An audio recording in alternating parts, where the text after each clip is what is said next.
They said he crossed a line no man should ever cross. By nightfall, they were ready to hang him for it. What remained of her dress? Eyes scanning the ridgeline like she was searching for something he couldn't yet see. And that's when he noticed it too. Not movement exactly, but presence, shapes against the horizon where there should have been none, still and watching. And suddenly the rescue didn't feel like an ending. It felt like the beginning of something neither of them had asked for. Ethan raised his hand slightly, not in surrender, but in something close to it, a silent way of saying he meant no harm. But the girl didn't answer, didn't speak, just stared at him with that same look, fear tangled with something deeper, something that didn't belong to the river at all, and somewhere behind them, far enough to be almost mistaken for wind, a low rhythm began to carry through the air, steady, deliberate, like a heartbeat not his own, and Ethan Cole realized, standing there soaked and silent on the edge of rising water, that saving her life might have been the easiest part of what was coming. Next, the girl did not thank him, not with words, not even with a nod. She only moved farther up the bank, each step careful as if the ground itself might betray her, her eyes never leaving that ridgeline where the shapes had begun to gather, and Ethan followed her gaze now, slower this time, letting his breath settle, letting his thoughts catch up with what his instincts had already decided, that whatever he had stepped into was not finished, not by a long shot. The air felt different, heavier, like the moment before a storm breaks, but without the wind to warn you. And the sound he had caught earlier grew clearer, not loud, never loud, just steady, like something meant to be felt more than heard, a rhythm carried across distance, deliberate and patient.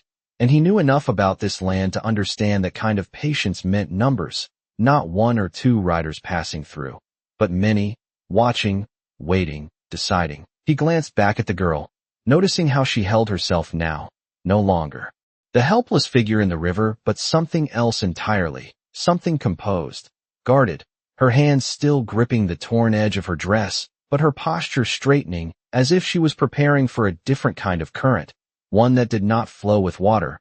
Her eyes met his again, and this time there was no confusion in them, only calculation, as if she was measuring him against something he could not see. And for a moment, he thought she might speak, but instead she shook her head once, small but firm, and stepped back another pace, putting distance between them like it mattered more now than it had a minute ago.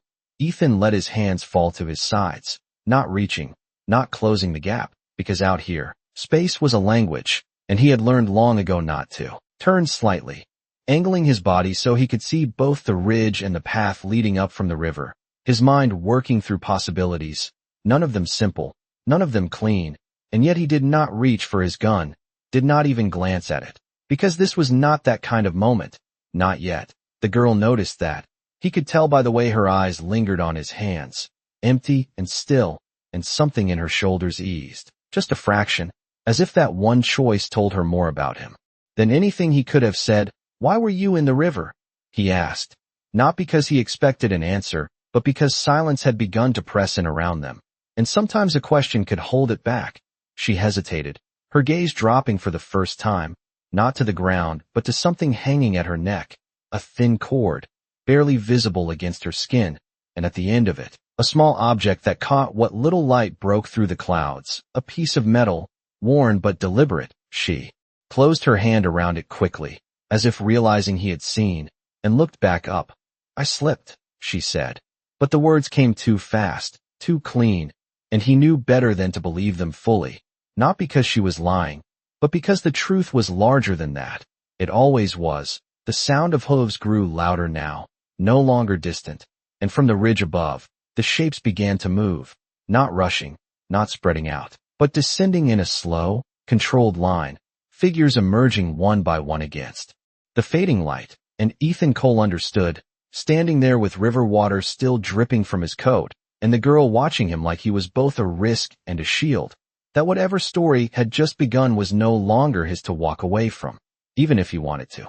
The first rider reached the bottom of the slope just as the last light slipped behind the hills, and he did not hurry, did not raise his voice, did not even look at Ethan at first. His attention went straight to the girl, and in that single moment, the distance she had tried to create between herself and the world closed in around her again. The man's presence carried weight without effort, the kind of authority that did not need to be announced, and behind him, more figures followed, each moving with the same quiet precision, forming not a circle but something looser, something intentional, like they were leaving space for a decision to be made rather than forcing one. Ethan remained where he stood, boots planted in the damp earth, shoulders relaxed, not in defiance, but in understanding that sudden movement would speak louder than any words he could offer. The rhythm that had carried through the air faded as the riders settled, replaced now by a silence that felt heavier than any noise. The girl stepped forward before anyone else could, placing herself slightly between Ethan and the approaching men, her voice rising in a language he did not understand, quick and urgent, the words flowing like water over stone, and though he could not follow the meaning, he did not need to. The tone carried everything. Explanation, defense, something close to pleading but held in check by pride. The lead rider listened without interruption, his face unreadable, his eyes shifting once, briefly, toward Ethan, measuring, not judging, not yet, and then back to the girl as she finished, her breath unsteady but her stance firm, as if she had drawn a line no one else could see. The man responded in the same language, slower, his voice lower, and whatever he said caused a flicker of tension to pass through the others behind him. Not movement, just a tightening, like a held breath shared by many. Ethan could feel their attention now, not hostile, not welcoming, simply present, and that presence pressed against him from every direction, asking questions he could not answer. The girl turned back to him then, and for the first time since the river, there was something in her eyes that resembled urgency directed at him, not just her people. "Do not speak," she said quietly, each word deliberate, as if she had chosen them with care, and he gave a small nod, not because he felt threatened, but because he understood that this moment did not belong to him. It belonged to whatever story had brought her here. The lead rider stepped closer, closing half the distance between them, his boots sinking slightly into the soft ground. And when he spoke again, it was in English this time, his voice steady, carrying the same weight as before. "You pulled her from the water," he said, not a question, not an accusation, just a statement placed carefully between them. Ethan met his gaze, holding it without challenge. "Yes," he answered, nothing more, because anything more would have been too much. The man's eyes moved briefly to the torn edge of the girl's dress, then to Ethan's hands, still empty, still open, and something in his expression shifted, not softened, but adjusted, as if a piece of a larger picture had fallen into place. "And the cloth," the man continued, his tone unchanged. "How did it come to be like that?" The question hung in the air, not sharp, not gentle, simply there, waiting. Ethan glanced once at the girl, but she did not look at him, her gaze fixed somewhere beyond, as if she already knew how this would unfold. "The river did not give her back easily," he said, his voice even, and that was the truth. The only truth that mattered. The man studied him for a long second, then another, the kind of silence that stretched without breaking, and behind him, the other riders remained still, their presence unwavering. The girl shifted slightly, her hand moving again to the small object at her neck, fingers closing around it, as if it anchored her to something beyond this moment. And Ethan noticed it again, the faint glint, the shape too deliberate to be decoration alone. But he said nothing, because this was not the time for questions. The lead rider finally inclined his head, just a fraction, not quite approval, not quite dismissal. "There are things that are seen," he said slowly, "and things that are understood." And though his words were calm, they carried a weight that settled over everyone present. "Tonight, we must decide which this is." The girl's shoulders tightened at that, just enough for Ethan to notice, and he realized then that whatever judgment was coming would not be made quickly, not in anger, but in something far more dangerous, patience, the kind that waited until every piece was in place before moving. The wind shifted slightly, carrying with it the scent of smoke from somewhere beyond the ridge, and in that quiet, measured gathering beneath a darkening sky, Ethan Cole understood that the river had only been the beginning, and that the true current, the one that would decide everything, was just now beginning to pull. The man's words did not end the moment. They deepened it, like a stone dropped into still water that does not splash but sends ripples outward. slow and certain, and no one moved to break that stillness. Not the riders, not the girl, not even Ethan, who stood with the weight of their attention settling over him like dust after a long ride. The kind that clings whether you notice it or not. The sky above had dimmed to a dull gray. The last light stretched thin across the horizon, and with it came a shift in the air, something colder, not in temperature but in tone, as if the land itself was holding its breath, waiting for what would come next. The lead rider stepped back half a pace, not retreating, just creating space. And in that space, something unspoken passed between him and the others, a signal without gesture, a decision without sound. And then, from farther up the slope, beyond where the first line of riders had appeared, more figures emerged, not rushing, not spreading out, but gathering, their numbers growing in a way that felt inevitable rather than sudden. One became five. Five became a line that stretched along the ridge, silhouettes against the fading light.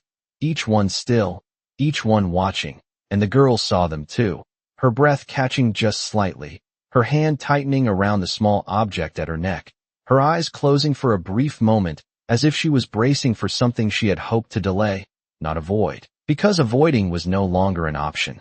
Ethan followed her gaze, counting without meaning to, not out of fear but out of habit, and he stopped counting when he realized the number did not matter. What mattered was the quiet, the discipline, the absence of chaos. This was not a gathering driven by anger. It was something else, something structured, something that would not be rushed by emotion, and that made it far more serious than anything loud or reckless. The lead rider spoke again, but this time not to Ethan, not directly. His voice carried outward, reaching the others without rising.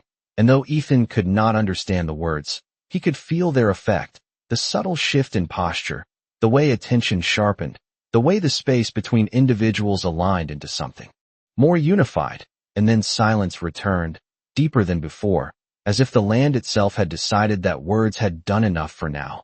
The girl stepped forward once more, turning slightly so that she faced both Ethan and the riders, her voice steady now, no longer rushed, the earlier urgency replaced by something more deliberate. She spoke again in her own language, slower this time, each word placed with care. And though Ethan could not follow the meaning, he understood the intent. She was not pleading anymore. She was explaining, drawing a line of truth through a moment that had already begun to twist under the weight of perception. The lead rider listened, his eyes never leaving her, and when she finished, he did not respond immediately. Instead, he looked past her, beyond Ethan, toward the river, toward the place where it had all begun, as if the answer might still be carried there in the mud and water.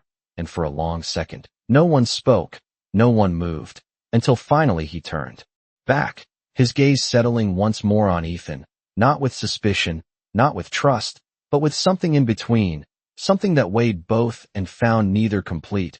What is seen travels faster than what is true, he said quietly, and the words did not accuse. They simply existed, and in that existence, they carried a kind of warning, not just for Ethan, but for everyone present. The girl's shoulders lowered slightly at that, not in relief, but in recognition, as if she had expected those words long before this moment arrived. Ethan let out a slow breath he had not realized he was holding, his mind turning over the meaning, not just of the man's words, but of everything that had led them here, the river, the torn cloth, the watching eyes on the ridge. And he understood then that whatever came next would not be decided here alone, not by this group, not by this moment. It would move beyond the river, beyond the hills, carried by voices that had not been present, shaped by people who had seen nothing but would still claim to know everything. And as if the land itself had chosen that moment to prove the point, a distant sound reached them from the direction of the town, faint at first, then clearer, the echo of hooves on packed dirt, uneven, hurried, different from the measured approach of the riders on the ridge. This was not patience.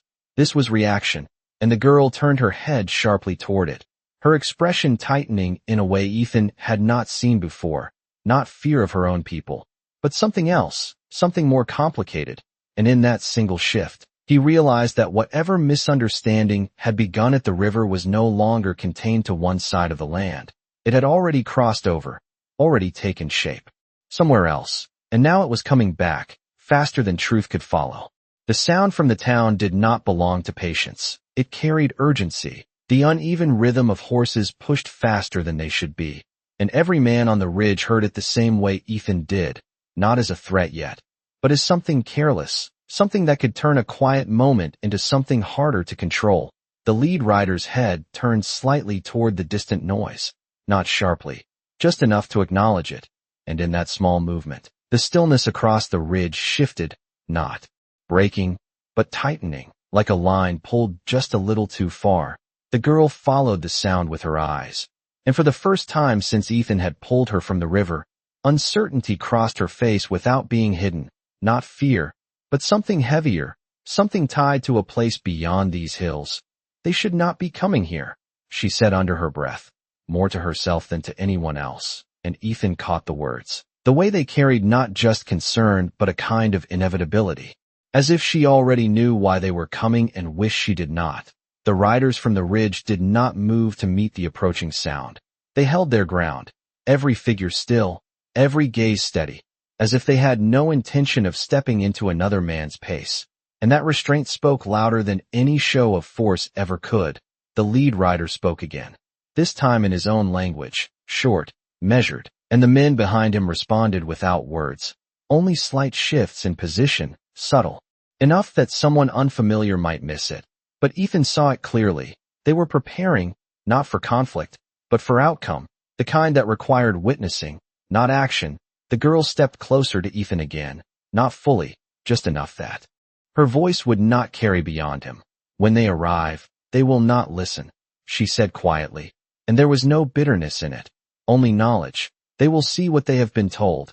Ethan glanced toward the rising dust in the distance, the faint outline of riders now visible against the dimming sky, their movement uneven, their spacing loose, nothing like the quiet discipline behind him, and he understood what she meant, not because he had seen these specific men before, but because he had seen men like them, men who arrived already certain, who filled in the blanks with whatever story reached them first. Then they will be wrong, he said simply, and the girl looked at him, really looked this time, as if weighing whether that kind of certainty came from strength or from something else entirely. And for a moment, she almost smiled, not with her mouth, but with her eyes, a brief softening that disappeared as quickly as it came. The sound of hooves grew louder, closer, until the riders from the town crested the lower rise, their figures breaking through the dust in scattered formation, some pulling back on their reins, others urging forward, their movement lacking the quiet unity of the men on the ridge, and yet carrying a different kind of force, the force of assumption, of voices raised before understanding has a chance to speak. Ethan recognized a few of them even at a distance, men from the outskirts, a ranch hand he had traded with once, another who had never liked him much, and among them, a badge catching what little light remained, small but unmistakable. The law had come with them, but the way they rode told him something important. They were not leading. They were following something else, something louder than reason. The girl's hand tightened again around the object at her neck, her shoulders straightening as if she was preparing for a different kind of test now, not one of explanation, but of endurance. The lead rider from the ridge did not step forward, did not raise his voice. He simply waited, and in that waiting, there was a quiet challenge, not to Ethan, not even to the girl, but to the moment itself, to see which version of the story would stand when both sides finally faced each other. The riders from town slowed as they approached, their horses shifting under them, sensing the difference in the air, the difference between noise and silence, between assumption and presence.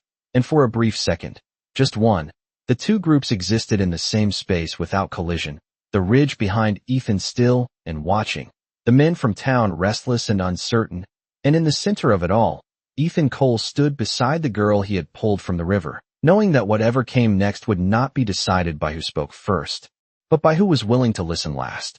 The men from town did not stop at the edge of the silence. They pushed into it, their horses stepping unevenly as if unsure whether they were welcome or simply unwilling to slow down. And that uncertainty translated into voices, low at first, then rising, not loud enough to break into chaos, but sharp enough to disturb the balance that had held until now.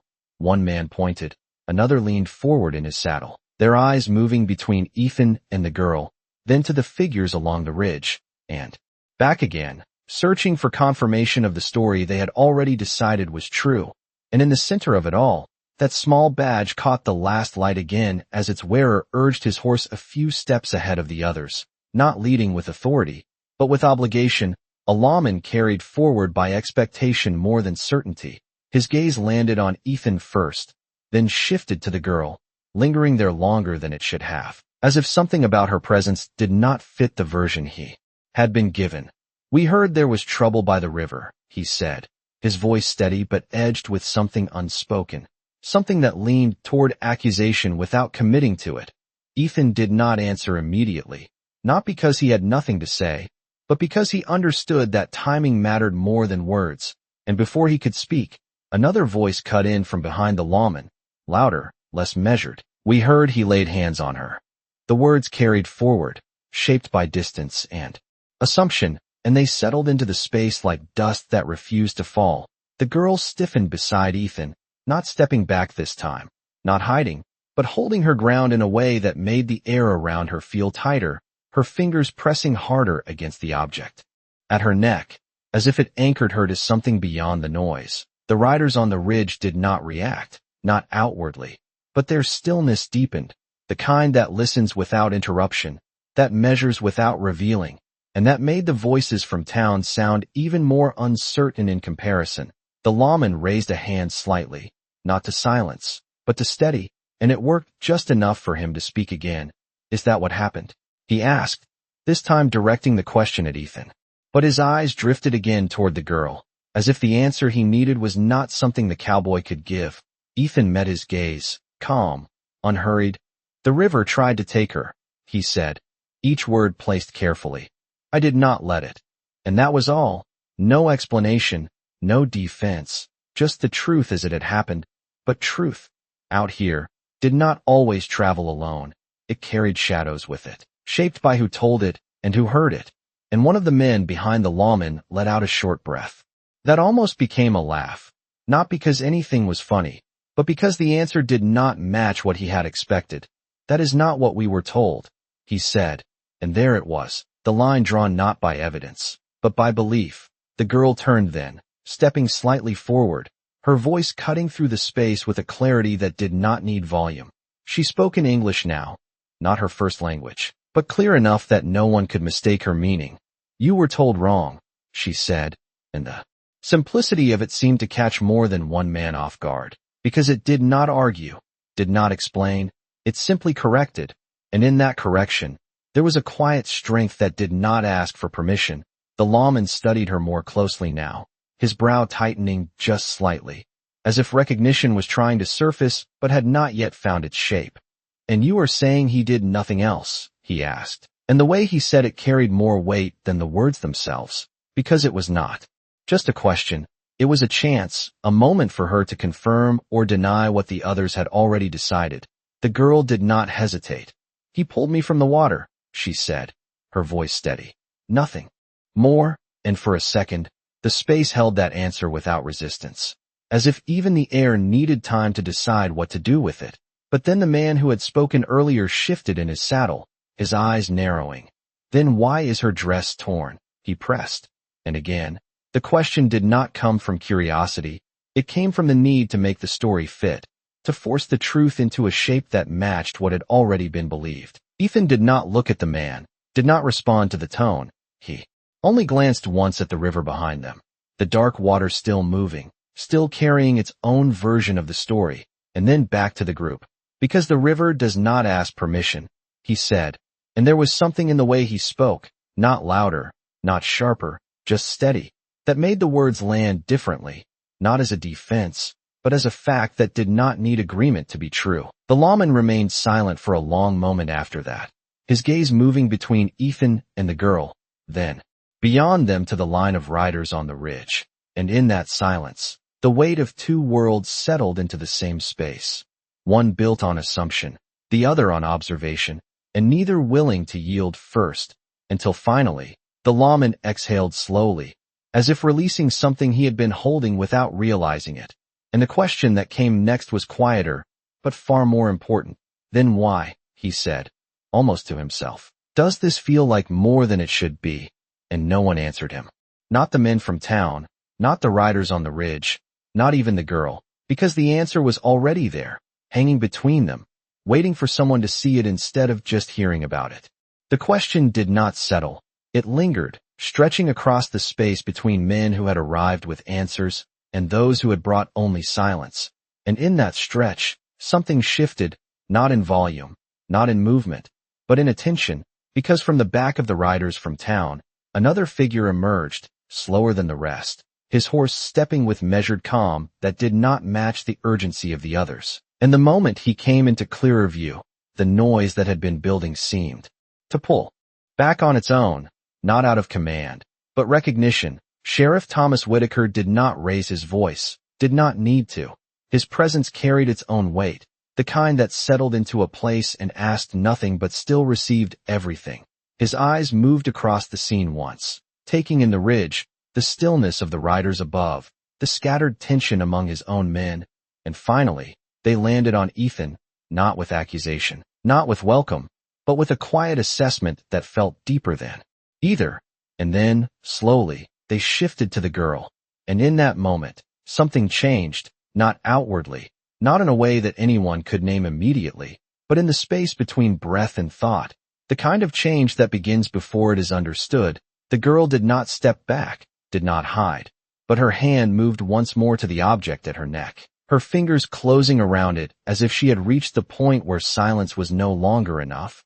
Ethan noticed it too, the way her posture adjusted, not defensive, not afraid, but resolved, and he understood without knowing how that whatever came next would not come from him, would not come from the men around them.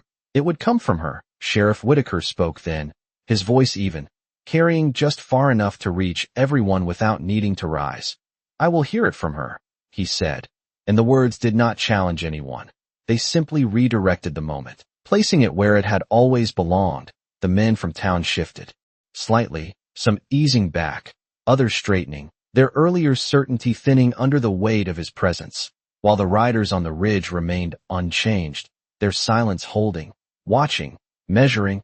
The girl took a small step forward, just enough to stand clear of Ethan, just enough to be seen without obstruction, her eyes meeting the sheriff's, and for a second, neither of them spoke, the distance between them filled with something unspoken, something that did not need explanation. Yet, he pulled me from the river, she said, her voice steady, the same words she had given before, but this time they carried differently, not as defense, not as correction, but as a statement placed directly where it mattered most. The sheriff studied her, his expression unreadable, but his gaze did not waver, and then, slowly, he spoke again. And nothing else, he asked, not because he doubted, but because the moment required it. The girl held his gaze, unflinching. Nothing else, she answered, and the words settled into the space with a clarity that did not invite argument.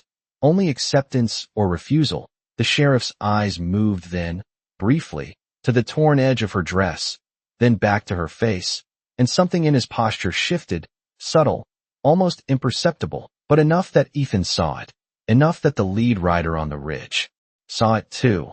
A recognition not yet spoken, but no longer hidden. The girl's fingers loosened slightly around the object at her neck, and with a slow, deliberate motion, she lifted it into view, the small piece of metal catching what little light remained, and this time, no one missed it. The shape, the engraving, the unmistakable mark of authority that did not belong to the ridge, did not belong to the town as they had seen it, but belonged to something that bridged both worlds, the sheriff's. Breath stilled, just for a moment, and in that stillness, everything around them seemed to pause with him. The riders, the men, even the wind that had begun to stir along the grass. Say your name, he said quietly, and though his voice did not change, the weight behind it did, because now the question was no longer about what had happened, it was about who she was, and the girl did not hesitate, did not look away. Ayanna Whitaker, she said, and the words did not echo, did not need to. They settled into the silence like something that had always been there, waiting to be spoken, and in that single moment, the story that had been built on assumption began to shift, not collapsing, not yet, but bending, reshaping itself under the weight of truth that could no longer be ignored. The name did not echo, it settled, and in that settling, everything that had been uncertain began to take shape in a way no one had prepared for. Not the men from town, not the riders on the ridge, not even Ethan, who stood just behind her and felt the shift move through the air like a change in pressure before a storm breaks. Sheriff Whitaker did not react immediately, and that absence of reaction carried more weight than any sudden movement could have. His eyes remained on her, steady, searching, not for proof, but for something deeper, something only a father would recognize. And in that quiet, the badge she held caught the last trace of light again, its edges worn but unmistakable, a symbol that did not belong to rumor or assumption, but to something official, something binding, and the men from town saw it too, their earlier certainty faltering, their posture adjusting as if the ground beneath them had shifted without warning. One of them lowered his gaze. Another pulled back slightly on his reins, not retreating, but reconsidering, and on the ridge, the stillness held, unchanged, but no longer questioning. Now observing a truth that had finally stepped forward into the open, the sheriff exhaled slowly, a breath that seemed to carry years within it.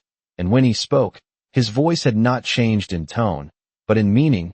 "You chose to speak now," he said, not as a question, but as recognition, and the girl, Ayanna, gave the smallest nod, her fingers loosening around the badge but not letting it fall. "Because now they are here," she answered, her voice calm. And in those words, there was no accusation, only timing, the understanding that truth had its moment. And this was it. The sheriff's gaze shifted then, not to the men from town, not yet, but to Ethan, and for the first time since he had arrived. There was something in that look that resembled acknowledgement, not gratitude, not approval, but the quiet recognition of a man who had done something without asking who it would matter to. Ethan did not respond, did not nod, did not move, because he understood that this was not his moment to claim. It never had been. The sheriff turned back to his men then, and the shift in his posture was enough. No raised voice, no sharp command, just a presence that made the space around him align. "You were told a story," he said, his words measured, deliberate. "Now you have heard the truth." And he let the silence follow, not filling it, not forcing it, because what came next would not come from him. It would come from them, from how they chose to carry what they had just been given. One of the men shifted again, clearing his throat as if to speak, but the words did not come.